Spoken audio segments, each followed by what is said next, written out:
कोर्टानं मला निर्दोष मुक्त केलेलं आहे आणि जप्त केलेला मुद्देमाल बाकी मोबाईल जे आहे तो नष्ट करण्याचे आदेश कोर्टानं त्याच वेळी दिलेले आहे. ते 2000 तुम्ही निर्णय सुटलेला नाही असं त्या महिलेचं म्हणणं आहे. तुम्ही माफी मागितली त्यांचे हात जोडून आणि तुम्ही त्यांना नागरे फोटो पाठवलेत की नाही, हे खरं आहे की खोटं आहे?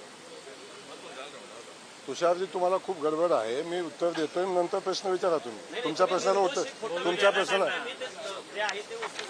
मी नाही सांगत आहे, कोर्ट सांगते.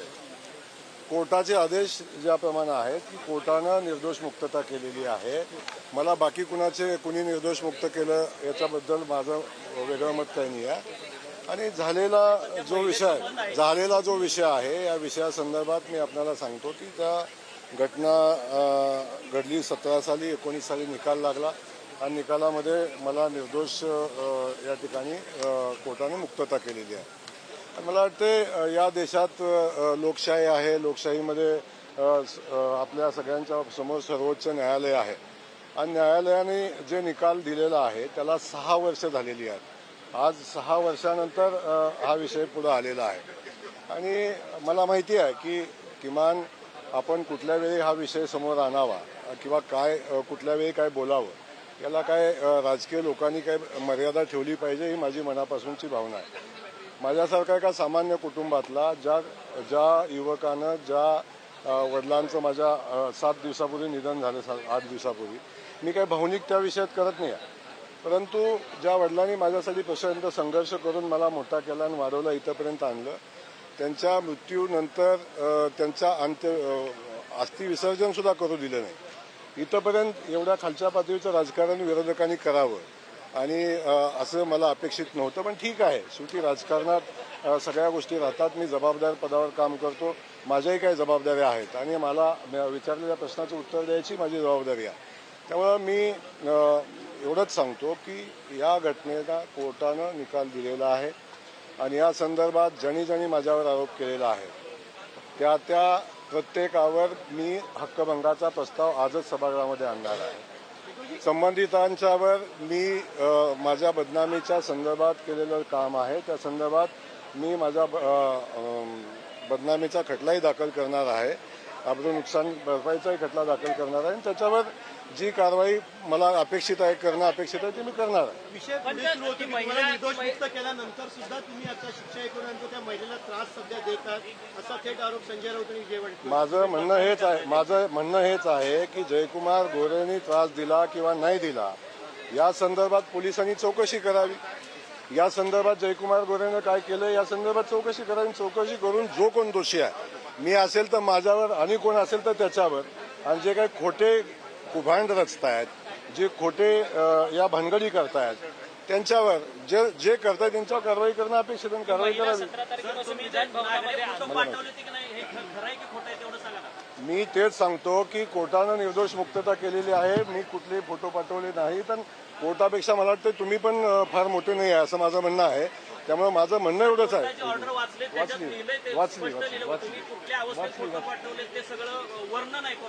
त्यामुळं माझं याच्यापेक्षा वेगळं काही म्हणणं नाही. मी आपल्याला जे म्हणणं सांगितलंय ते ऑन रेकॉर्ड आहे आणि या संदर्भात ज्या लोकांनी माझ्यावर अशा पद्धतीचे आरोप केलेले आहेत त्यांच्यावर मी हक्कभंग आणणार आणि त्यांच्यावर मी आबरू नुकसानीचा दावा दाखल करणार. मला या संदर्भात माहिती नाही. मला तुमच्याकडून माहिती मिळालेली आहे. माझं तर म्हणणं आहे की असं काय घडलं असेल तर जो कोणी घडला असेल त्याच्यावर कारवाई केली पाहिजे, ज्यांनी कोणी केलं असेल.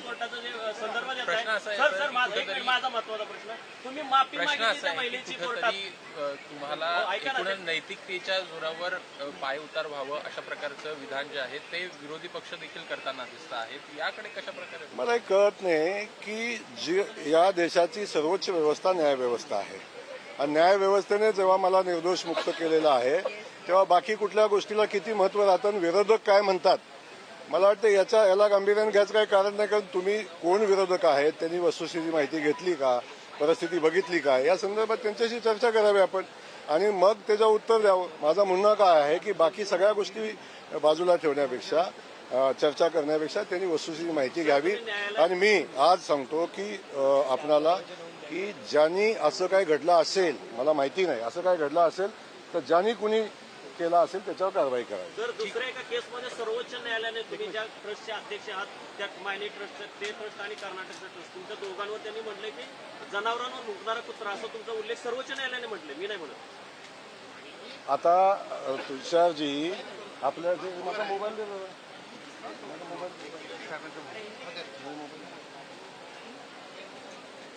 आपण फारच तुषारजी पत्रकार म्हणून आपली पत्रकारिता फार उच्च दर्जाची आहे.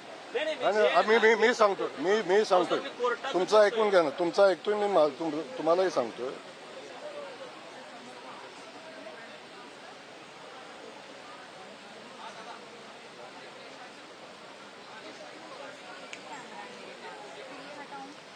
तर ते मृत आता हे बातम्या आहेत. एक पत्रकारिता म्हणून आपण सगळेजण पत्रकार आहात.